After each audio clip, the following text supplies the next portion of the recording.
Analytical Chemistry 1, Lesson 5. Consider these three objects: a popsicle just taken out of a freezer, a person's hand, and a hot cup of tea. How do we make measurements of these objects? One nominal property might be their color. One is orange, and others light pink, and the third is white. But such nominal data measurement is not normally useful in science and engineering endeavors. We might ask you to rank them according to their temperature. Well, the popsicle is coldest and the hot tea is hottest, so the hand would be in the middle. This type of measurement is known as ordinal.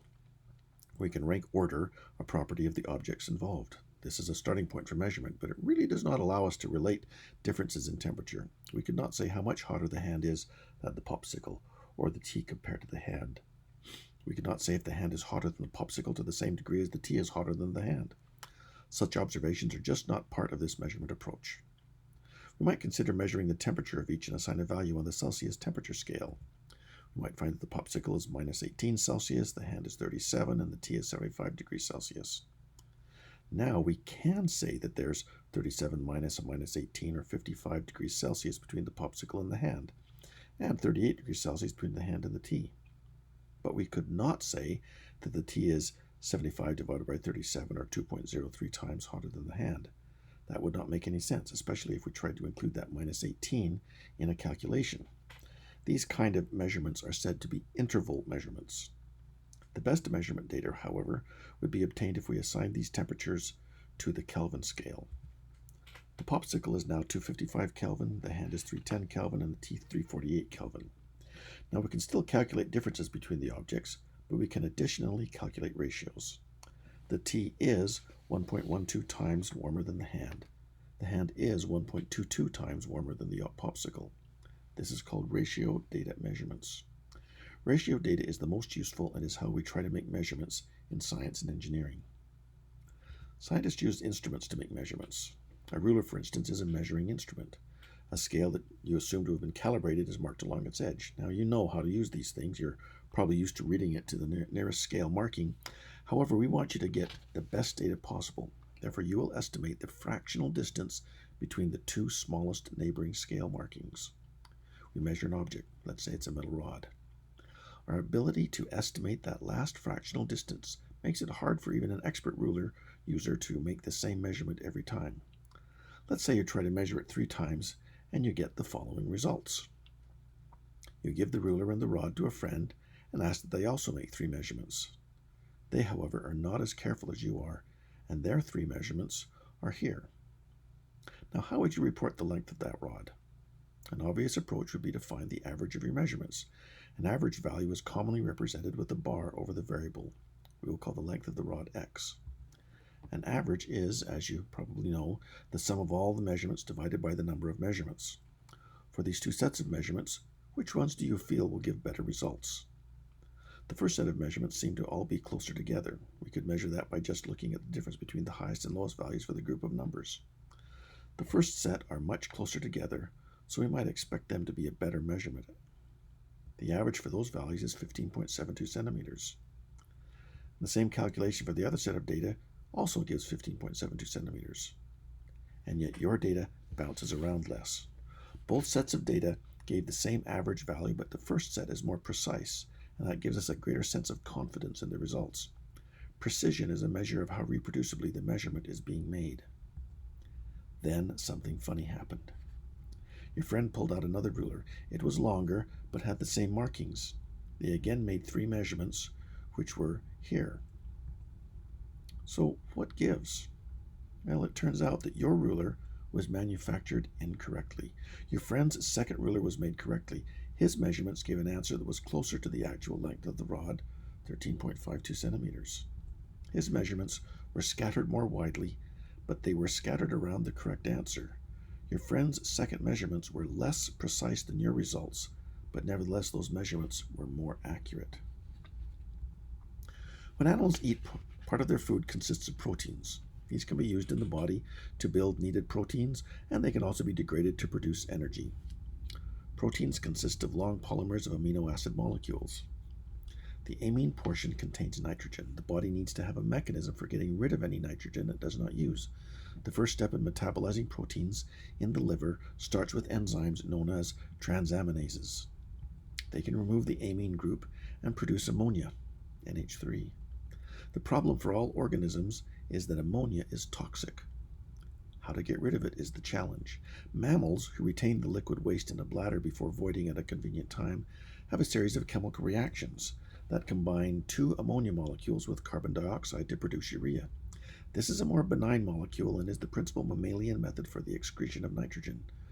Birds and reptiles, on the other hand, convert the ammonia to uric acid, which is excreted as part of their fecal dry mass, which helps conserve water. Fish, by comparison, excrete ammonia directly. When you're keeping fish in an aquarium, the ammonia builds up in the water and can reach levels that would be toxic for the fish. Bacterial cultures arise naturally on the various surfaces throughout the aquarium. The right cultures metabolize the ammonia to convert it to nitrite in this redox process. The problem for the fish is that this nitrite is equally toxic. Over time, additional bacterial colonies arise that further oxidize the nitrite to nitrate in the second redox process. This nitrate is a more benign molecular species. A stable aquarium will have very low concentrations of ammonia and nitrite and manageable concentrations of nitrate. The nitrate is removed through regular water changes. Consider if you've decided to raise a certain kind of fish for sale to the home aquarium industry. If you have a large tank and put in one fish, there is no problem with the tank chemistry being able to keep the ammonia and nitrate concentrations low enough, but the costs associated with owning and maintaining a tank make it economically unviable. So you add more fish to the tank. This adds to the ammonia load, which produces more nitrite. When does the nitrite level become dangerous to the fish's health and then become a drain on the economic viability of your operation? You need to be able to monitor the concentration of nitrite in the tank water. If you recall from a brief look at the analytical chemistry operation at the Guelph wastewater treatment plant, they were certified to test their water for ammonia, nitrite, and nitrate for the same reasons. Releasing wastewater with too high ammonia or nitrite concentrations could injure wild fish populations downstream. Right now, I want to focus on data acquisition and manipulation, so we won't look at the chemistry involved at this point. But let's consider that you have a chemical measurement process. It might be spectrometric, it might be tetrametric, that allows you to measure the nitrite concentration. Experienced aquarists indicate that concentration levels above 5 ppm start to impact fish health. To recall what ppm is, it's a weight measure that compares the weight of nitrite per weight of solution. The m means million, so the ratio is multiplied by 1 million, or 10 to the 6. So 5 ppm means that there are 5 times 10 to the minus 6 grams of nitrite in a gram of the solution. With a couple of assumptions, we can convert this into a molarity, just for comparison purposes. First, we will take the density of the water to be 1 gram per milliliter. At 20 degrees Celsius, the density of pure water is 0.99821 grams per milliliter, which is close enough to 1, just different by 0.18%. We will also assume that the presence of other ions and molecules will be at such a small concentration as to not significantly alter the density, so we work with 1 gram per milliliter. We take the molar mass of nitrite to be 46 grams per mole. Now, it's better given as 46.005 grams per mole, but since we are already ignoring the 0.18% error in the water density, an error of 0.01% in molar mass can also be overlooked for these calculations. So 5 ppm means 5 times 10 to the minus 6 grams per gram of solution. That gram of solution is 1 milliliter of solution. The mass of nitrite is divided by the molar mass to get moles. We find that there are 1.1 times 10 to the minus 7 moles per milliliter of solution. Multiplied by 1,000 to get liters, and we have 1.1 times 10 to the minus 4 moles per liter, or 0.11 millimolar. For nitrite, 5 ppm is equal to 0.11 millimolar. So you start using your instrument. We have not specified it at all so far. We measure the nitrite concentration. We take a measurement twice daily. Here are the 20 measurements for the first 10 days. Are your fish at risk? Perhaps plotting these on a graph might help. Here is a line graph. I will place a little blue dot for each of these measurements in sequence. Each is the morning and then the evening measurement of nitrite concentration for 10 consecutive days. What can you do to interpret these data? What does the way they are scattered mean? How can we describe it? One approach to measurement science uses what are called the moments of the data distribution to characterize a set of data. The first moment of a data set is the mean, or in other words, the average. This is a property you have used many times before, but probably were not aware that it was the first moment of the distribution. For this set of data, it is 4.72 ppm.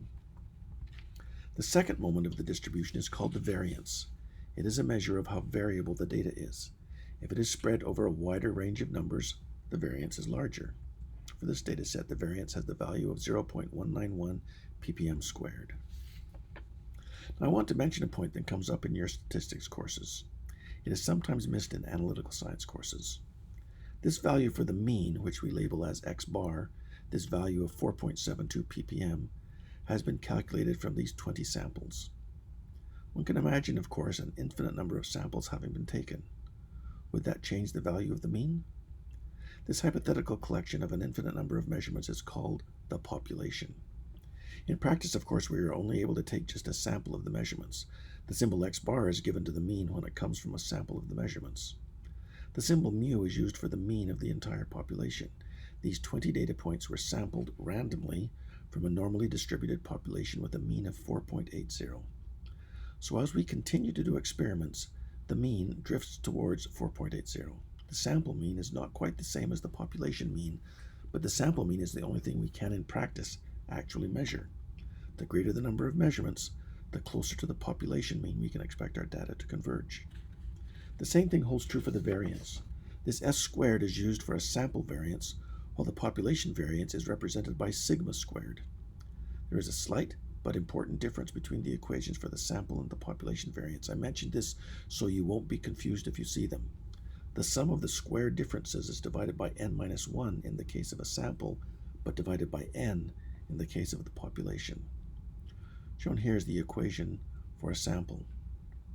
By the way, the population variance from which these 20 samples were taken was 0.16. Again, if we sampled more, our calculation would drift towards that value. Now, in this course, these two properties, mean and variance, arising from a sample of an overall population, will be what we focus on when we describe our data sets. However, I want to mention two more data set properties for your edification. You may run into these in your professional career, but you won't see them any further in this course. The third moment of the distribution is called skewness. For a perfectly distributed bell curve around a central mean, the skewness is 0. However, the real data commonly finds itself with a longer tail on one side or the other. Positive or negative skewness distorts the distribution to one side or the other. For this data set, the skewness is minus 0.610 ppm to the 3/2. This property of skewness, as well as the next one I will mention, have been standardized, or in other words, normalized, which is different than what is done to the mean or variance. You can perhaps see that this term is normalized by dividing by the variance raised to the 3/2 power. The fourth moment of the distribution is called kurtosis. This set of data may be more sharply peaked in the central region, or at the other extreme, it can be evenly distributed throughout a region around the central value. The extent to which the data set has more data in the central region or more data in the wings is measured by kurtosis. This data set has the value 0.592 ppm squared. It too is normalized like the skewness, except it's the variance squared. Higher moments of the distribution can be calculated, but require increasingly larger data sets to be meaningful. In your careers, you will use mean and variance continually. When you have to start worrying about the very fine details in large data sets, you may have to look into skewness and even possibly kurtosis to describe and explain your data. You will find different defining functions, as all of them are estimators of the dataset properties, and there are different ways to do that. But for now, you only need to worry about the mean and the variance. And for your information, all four of these equations are built-in functions in Excel. Average, var.s, the .s means that it is calculated for a sample, skew, and curt.